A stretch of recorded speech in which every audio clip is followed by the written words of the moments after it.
Yes, Kampala TV 256 nga bulijjo gwe na muganda wange akyagyekummiddeko nga gwe wasalawo okubeera nga amawulire gonna ageetooloolera mu byobufuzi mu ggwanga Uganda ojja gafunira wano ku channel yaffe emanyiddwa nga Kampala TV 256. Gwe na muganda wange yasubscribinga nja kugamba nti wakola okusalawo okw'amaanyi ate gwe na atanasubscribinga nja kusaba nti wootuukira ku channel eno oba wobaako eggulire lyonna ly'olabye ku channel eno asooka ogiwe subscription. Awali akadaawo koonawo akaddaako kajja kuyamba okuwa notification singa tulina eggulire lyonna lye tusobodde okuba nga tuwanika ku mukutu gwaffe guno gwa Kampala TV 256. Okukomentinga kirungi nnyo naddala ku mulamwa gwe tuba tutaddeyo wano ku channel yaffe okutegeera endowooza yo.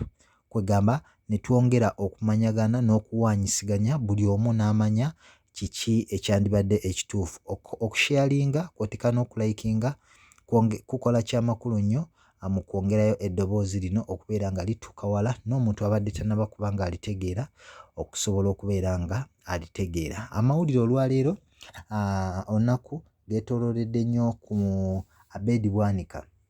Ojja kujjukira nti Abed Bwanika ye mubaka akiikirira sayidi z'Ekimanya Kabonera mu district ey'e Masaka. Emabega awo Abed Bwanika amawulire gavaayo ne gamwoleka nti yakulembeddemu okutegeka omukolo ogw'okwebaza Katonda ku mirimu Honorable Mathias Mpuuga gy'akoze naddala mu byobufuzi by'eggwanga Uganda. Era ne kivaayo ne kyoleka lwatu Abed Bwanika yavaayo n'ategeeza nti bakola obutaweera okuba nga beetaaga abagenyi abanajja oba abawagizi oba abantu bonna abasiima emirimu Mathias Mpuuga gy'akoze 200 wali ku kisaawe eky'ekitovu sayidi z'ewali e Masaka. Ojja kujjukirako emabega awo mu kuziika Pascal omwami eyafiira e Bungereza, Abed Bwanika yavaayo n'ataakaka mu maaso ge yali omukulembeze mu maaso g'omukulembeze w'ekibiina kya National Unity Platform Robert Kyagulanyi n'omumyuka w'omwogezi w'ekibiina Alex Waiswa Mufumbira. Wano nno Abed Bwanika yategeeza nti Kyagulanyi koma ku baana bo, abaana bo batuvuma, abaana bo bakkakkanya abakulembeze naddala aba wano mu Buganda.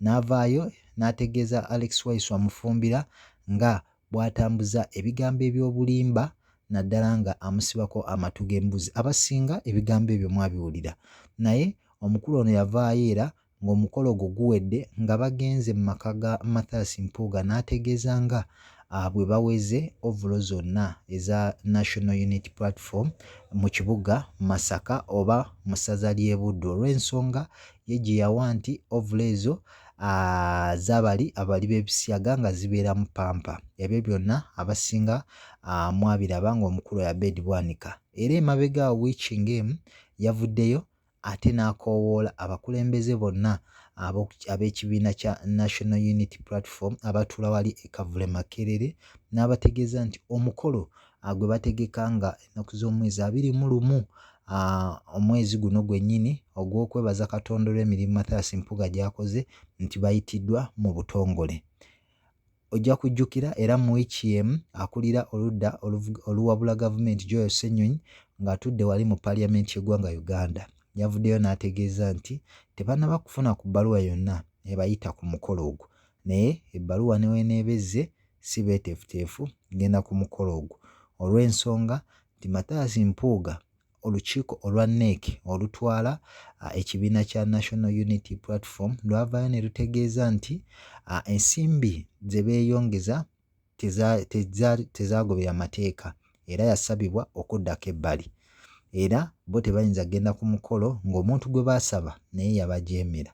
Kati olunaku olwaleero Abed Bwanika azze alina ensimbi zazze nga agabira abantu mu butale obw'enjawulo naddala sayidi z'e Kabonera, Kimanya n'eno e Mukungwe ng'agezaako okutegeeza abantu bakunga abantu oba babawe transport abaleeta ekitovu. Mu kaweefube gwe balina ow'okuweza abantu 200 gye baasaba okubeera nga be baba bajja ku mukolo gwe. Ojja kujjukira nti omugenyi omukulu Katikkiro wa Buganda Charles Peter Mayiga ku kaadi Mathias Mpuuga ze yakuba eziyita abagenyi ab'enjawulo gwe baateekako nga agenda okubeera omugenyi omukulu mu kusaba kuno okw'okwebaza Katonda olw'emirimu Mathias Mpuuga gy'asobodde okubeera nga amukozesa naddala mu kisaawe kino eky'ebyobufuzi mu ggwanga Uganda. So Abedi Bwanika atandise okusindika transport eri abantu bonna abaanayitaba ku mukolo ogwo ogw'okwebaza Katonda nga nnaku z'omwezi 21.